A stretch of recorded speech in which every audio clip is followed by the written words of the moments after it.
Hello and welcome, as it is the third day of March 2018. Like always, everything your own risk, own reward.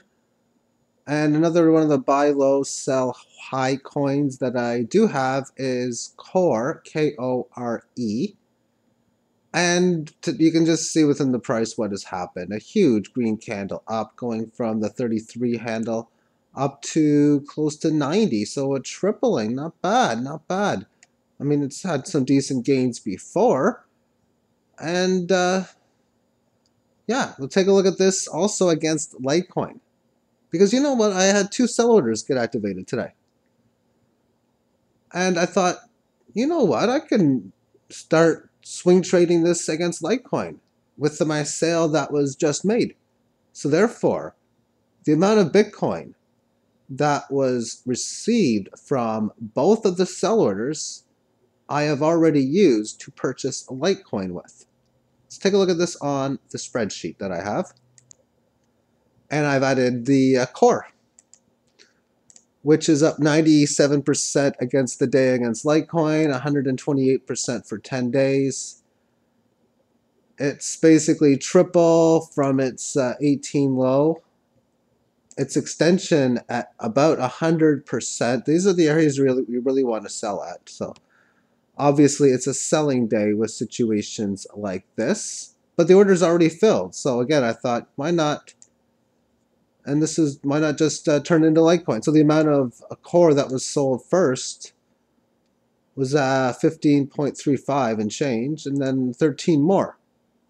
It worked out that the amount of Bitcoin that I received for 15 and a third of these worked out to 0.3965 Litecoin, and getting out of 13 core executed me 0.56242 Litecoin. Bitcoin was only used as a median of exchange, and my Bitcoin numbers microscopically either would have went up or down based on making the trades. If we look at the prices, I take Litecoin price divided by altcoin price. So I sold at the 2581 handle. I sold again at the 4326. And right now we can see it at the 3421. So I got a little bit better than this particular number, or when it was up decently over the 100% variable. So therefore, with two trades executed at one time, I don't think I want to buy back until 0.02. I'll get this one back at 0.02. And I'll look to get this one back at about 0.0125 to 0.014 in that area there. And of course, if it just goes up much higher where I can get this at 0.06, or I can even take a look at a chart. I drew one up really quickly. And this is what comes out. It's a linear chart. Yes, linear. But it gives us the number differentials relatively easy, seeing it go all the way up to about 14,000. So therefore, when I put a log chart on here, I need to know what the smallest number is first. So I'm going to ask the computer what the smallest number happens to be, which is 528. And I can see the highest is like under 16,000. And these are just rounded Satoshi numbers to make it easier to read.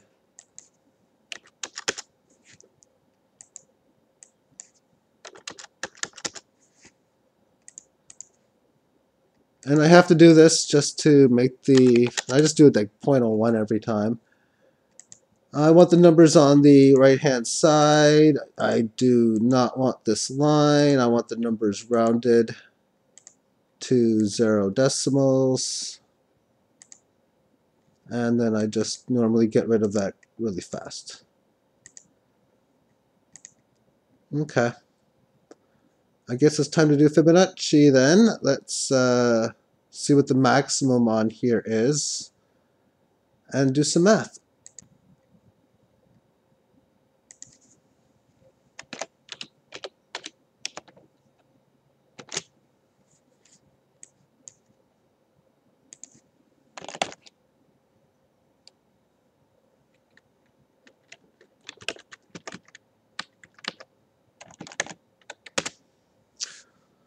So I'll put these numbers in, which is a low of 528 and a high of 14.6. Awesome volatility. And this is just about a year of trading.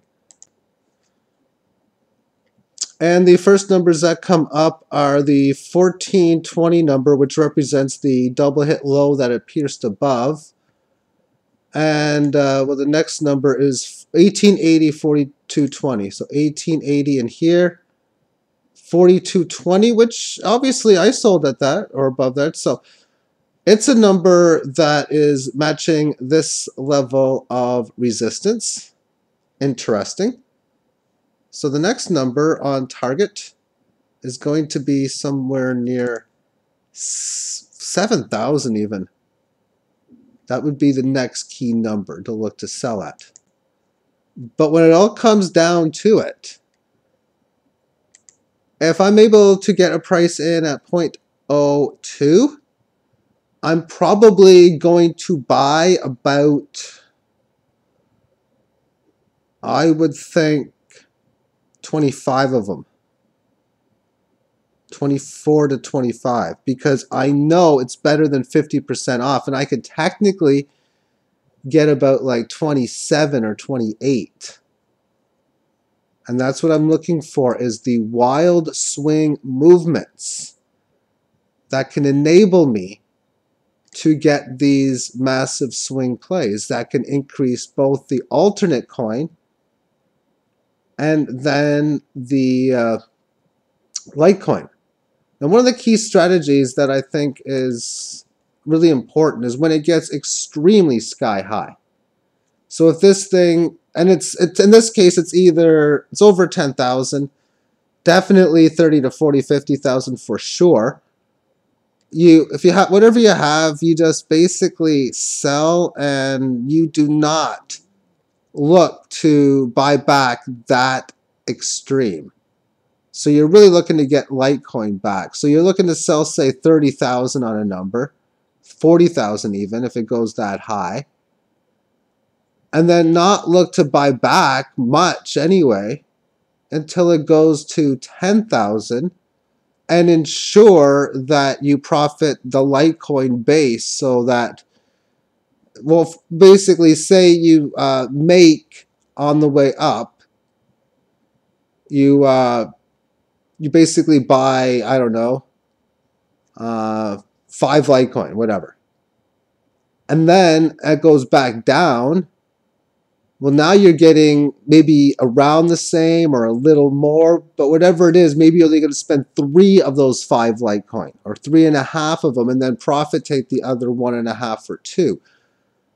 And that's what I'm going to be thinking about with practically every single code when it gets to this, when it gets to high points, is aggressive sells, not looking to buy back cheap, and trying to profit take as much of the base coin.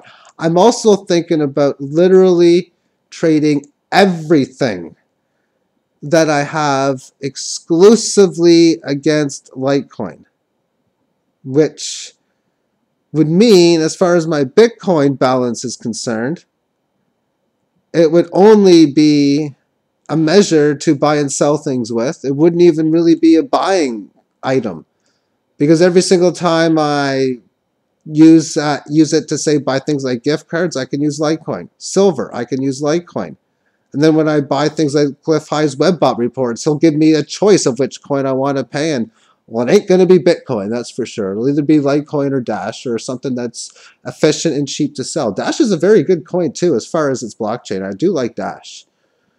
But throwing that one aside, I'm most likely going to trade everything that I'm trading right now against Litecoin. I'm only going to speculate into a very few amount of new things. Now, there is one that I'm going to stick against Bitcoin, and I'm going to show you why. This I like to do when you only have one code that you're trading on a site. And when I first started trading Bittrex, that's exactly how I was doing it. I only traded PivX, and that was it. That was the only code I went on there. But what was cool is I could see how my net portfolio balance was as I was swing trading it. So therefore, if there's going to be just one code that I do not want to trade against Litecoin, it's going to be the new one I got into, which is the THETA coin. This was originally talked about on the JSNIP4 channel. And in here it says what I own. I don't have any Bitcoin on this site. I got sell orders ready to go, and the next one's not that far away. I've actually changed my sell orders a little bit from what I had before. I took out my largest sell order, and I'm putting them in for smaller lot size for up positions. I got a Fibonacci upside one I'm working on now. I'll even show you that coin on this chart, but the balance here says 0.09 and change. I put in 0.07 to start. So that means it's up 23 basis points. It's up over 30% since I got in, which is doing pretty good, which means it's already broken that key resistance to the Fibonacci upside point that I'm looking at. Let me bring up the chart for it on the screen. And we're looking at the looks like the 30-minute time frame here. So this chart here, which has been in a uptrend, had this level of resistance, comes back down, nice correctionary move. I don't have the 18 average in here, but you can pretty much tell what it was doing with the 18. It was correcting within it and then breaking out of it here. The beautiful thing about this is how it supported this resistance. I like that. The Fibonacci upside that I'm looking at is this high and this low. So I put my sell target in at, I'm just going to pause it and let you know what it's at. It's under 2,300 Satoshi. So it's at 2,100 now. So if it goes up another almost 200 points, I will sell 5% of what I bought. Not much, but enough where if it goes back down, I'm going to try to scalp it for a buy. And I was thinking that earlier when I seen this happen. I'm like, man, I missed such a beautiful opportunity here to scalp this in here after having what looked good here. I didn't sell anything here. I knew I should have, though, because it was an easy buyback. So that's what I'm going to try to do, see how the market goes. Now, what I used to do, it was something fun with when I was playing a single exchange with one code. So I would, on, say, Notepad, for example, I would write down or put in the Bitcoin value that I have. So in this case, I would put 0.0931.